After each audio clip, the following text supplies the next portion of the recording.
el color azul, pero al salir él veía el color blanco y él veía el color azul a la entrada, pero a la salida veía el color blanco y el color azul que representan la pureza. Entraba pecador, pero salía purificado del santuario.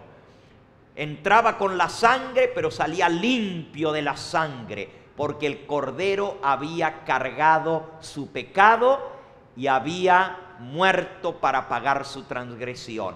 Y cuando salía se le recordaba el color azul, que debía ahora vivir en obediencia a los mandamientos de Dios, si no quería volver a caer en transgresión. Cristo le dijo a la mujer pecadora: yo tampoco te condeno, vete y no peques más. Así que el color violeta representa la mezcla de la justicia con el pecado, pero hay algo más hermoso todavía. Yo quiero que ustedes busquen conmigo el libro de Juan, el Evangelio según San Juan. Y vamos a buscar en el capítulo 19. Por cierto, si te interesaría tener todos los detalles del santuario, los rituales del santuario, lo que significa cada cosa en el santuario, puedes pedir la serie titulada El Santuario. La primera vez que di esta serie, la di en la iglesia de Queens, en Corona, en la iglesia de los colombianos. Ahora hay muchos de muchos países, pero en aquella época la mayoría eran colombianos.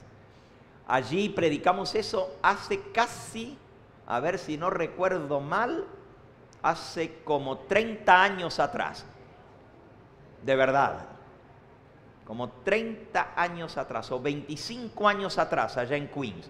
Y sin embargo todavía sigue siendo la serie más solicitada de todas las series que tenemos. Todavía la gente la pide por todas partes del mundo, la serie sobre el santuario y su significado. Ahora más recientemente hemos grabado otra serie sobre el santuario, ahora ya vienen en DVD, ya vienen ilustradas, con lámina. Pero aquella, la primera, nunca ha sido superada porque como tuve mucho tiempo para hacerla y no me cortaban, no había que mirar el reloj porque pasaba estudiando el santuario en un seminario, una clase. Entonces es la serie más completa del santuario, consta de 20 sermones sobre el santuario. No más que no está en película, solamente está en audio. Pero volviendo a lo que estaba haciendo, describiendo los colores, allí yo describo todo lo que tiene que ver con el santuario y el plan de salvación. Lean San Juan capítulo 19. Dice el versículo 1. Así que entonces tomó Pilato a Jesús y lo azotó. Si se fijan, Pilato había dicho hace un momento antes: no hallo en él ningún delito, versículo 38 del capítulo anterior. Dos versículos antes. Juan 18, 38, le dijo que es la verdad. Y cuando hubo dicho esto, salió otra vez a los judíos y les dijo: no hallo en él ningún delito. Pero vosotros tenéis la costumbre que os suelte uno en la Pascua. ¿Queréis pues que os suelte al rey de los judíos? Entonces todos dieron voces de nuevo diciendo: no a este, sino a Barrabás. Y Barrabás era un ladrón. Así que entonces tomó Pilato a Jesús y lo azotó. Versículo 2. Y los soldados entretejieron una corona de espinas y la pusieron sobre su cabeza y le vistieron con un manto de ¿qué color? ¿Qué color? Púrpura. El color púrpura es símbolo de la realeza. Los reyes se visten de color púrpura. Con esto ellos querían decir: ya que es el rey, lo vamos a vestir de rey. Le pusieron una corona en mofa, una corona en burla, una sátira. Le dieron un cetro de una caña en lugar de un cetro de oro. Le pusieron una corona de espinas en lugar de una corona de oro y le tiraron encima un manto de color púrpura. Pero saben, la Biblia no tiene palabras de más. Todo lo que está escrito es inspirado y es útil. Y no es casualidad que Juan registró que el manto que le tiraron arriba era de color púrpura. Porque Jesús es el que cargó nuestros pecados, el que era justo y santo, de quien Pilato acababa de decir: no hallo delito en él, no había pecado en él, guardó los mandamientos de su Padre perfectamente. Él debiera haber llevado un manto azul o un manto blanco de la pureza o el manto azul de la obediencia. Pero le pusieron un manto púrpura porque el que obedeció perfectamente se le cargó encima de él todos nuestros pecados.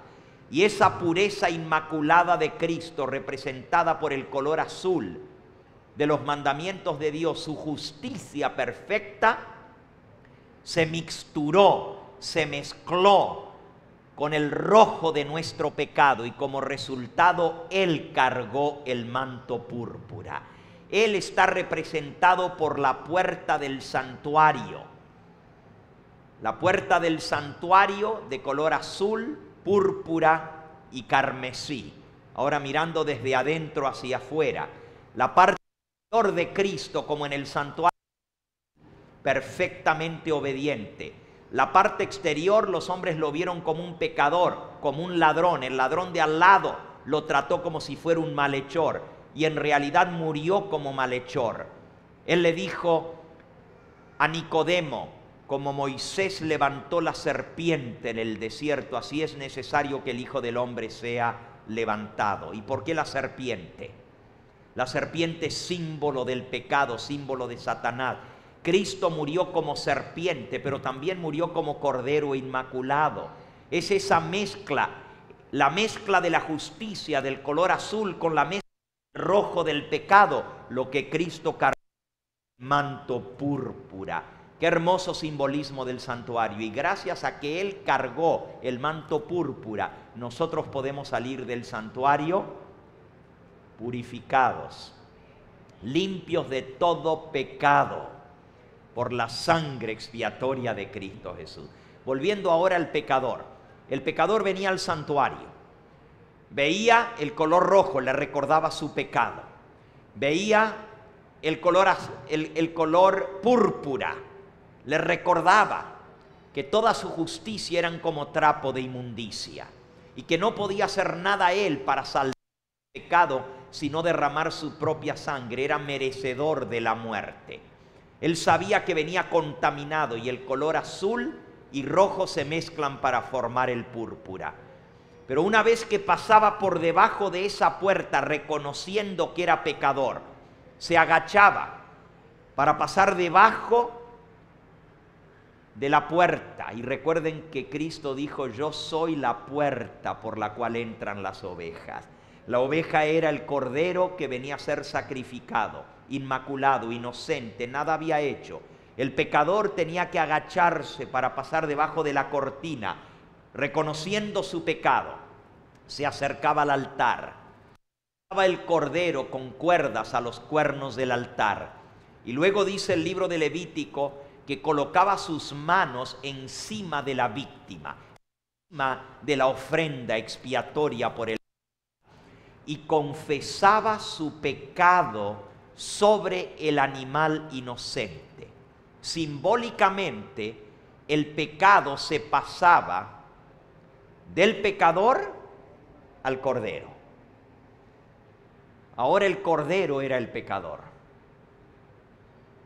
Y el pecador quedaba libre de su pecado porque había transferido, había descargado su pecado sobre la cabeza del animal inocente. Y ese animalito ahora tenía que morir. Una vez que cargaba el pecado ya no podía vivir. Tenía que derramarse esa sangre preciosa del animal inocente que ahora era pecador porque cargaba los pecados que habían sido confesados sobre él.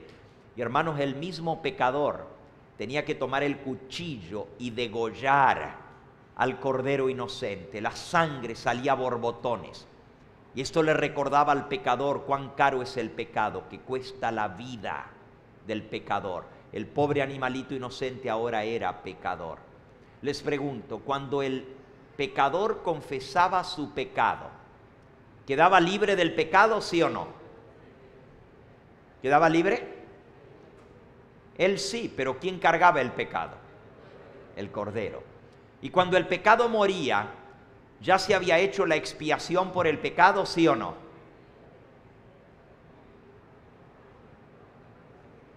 Hermanos, al matar el cordero, se hacía el sacrificio por el pecado, se derramaba la sangre, pero la expiación por el pecado se hacía en el santuario. Si ustedes leen en el libro de Levítico, tenía que llevar la sangre el sacerdote dentro del santuario para hacer expiación por el pecado. Levítico capítulo 16. Levítico capítulo 16.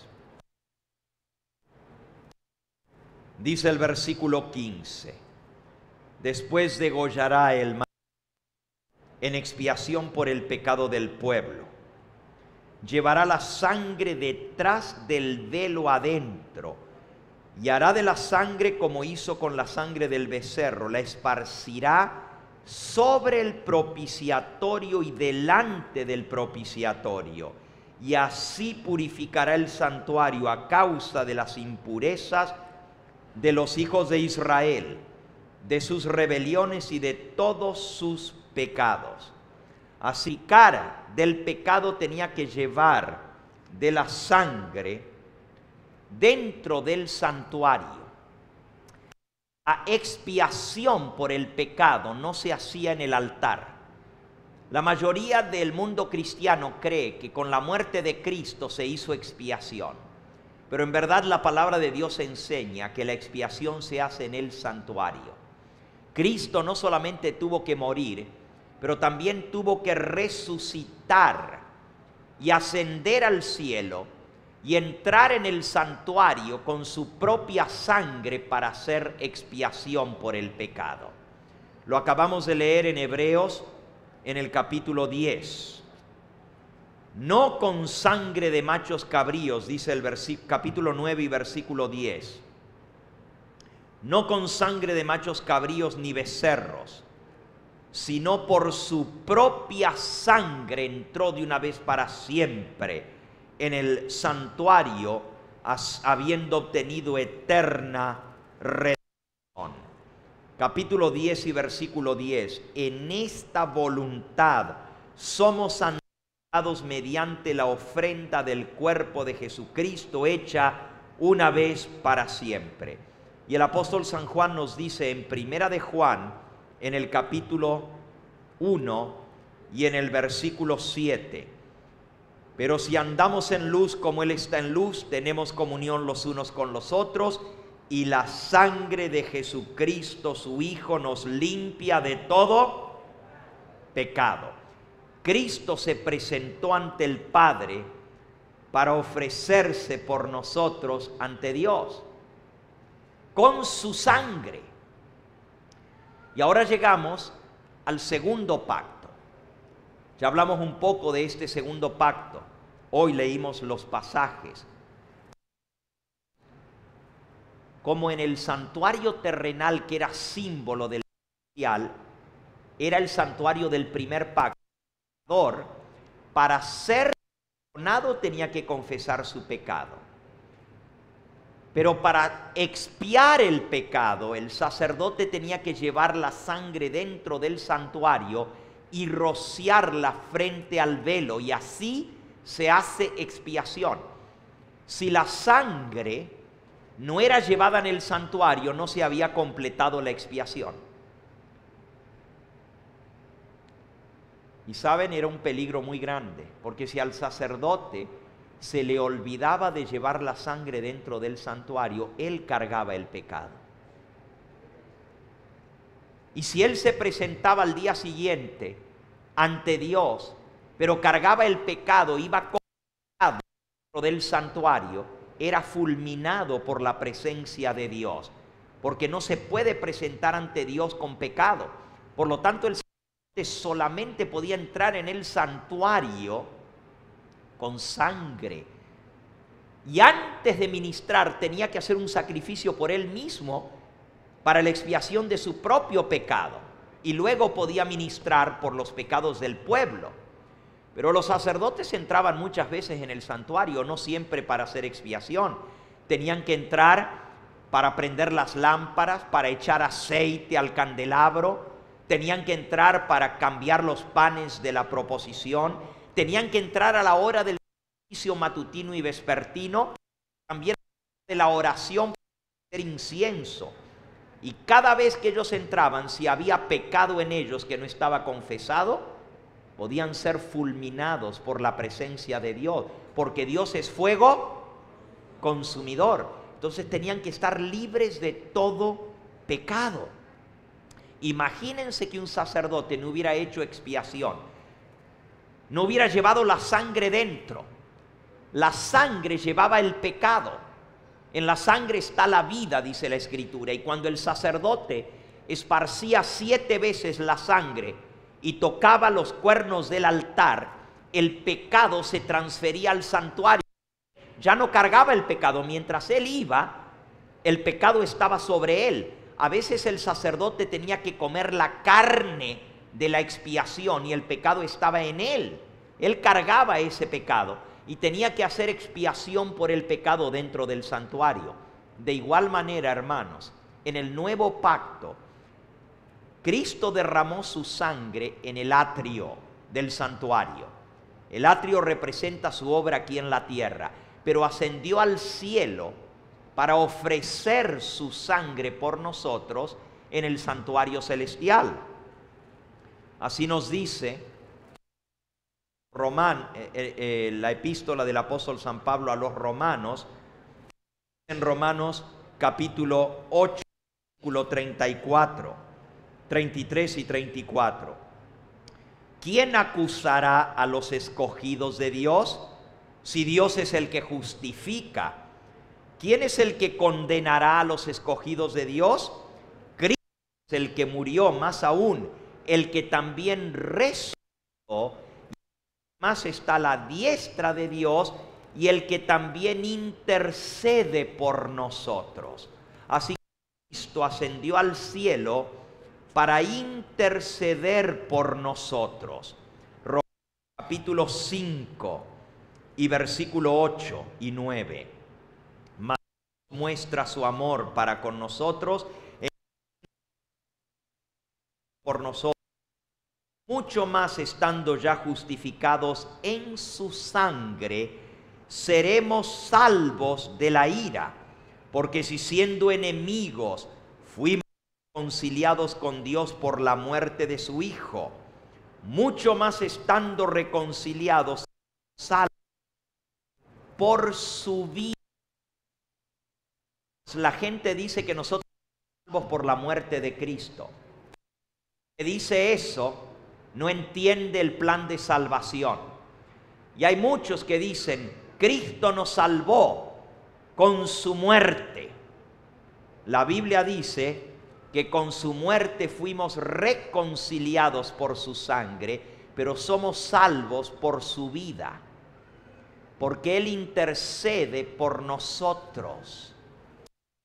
El libro a los Hebreos, dice el capítulo 7 y el versículo 24 y 25. Mas hablando de Cristo, por cuanto permanece para siempre, tiene un sacerdocio inmutable, por el cual puede también salvar perpetuamente a los que por Él se acercan, viviendo siempre para interceder por ellos.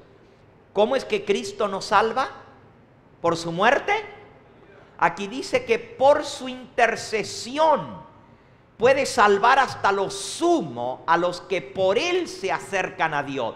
Saben, el pecador no podía entrar él mismo al santuario, tenía que acercarse a Dios, el sacerdote a la sangre.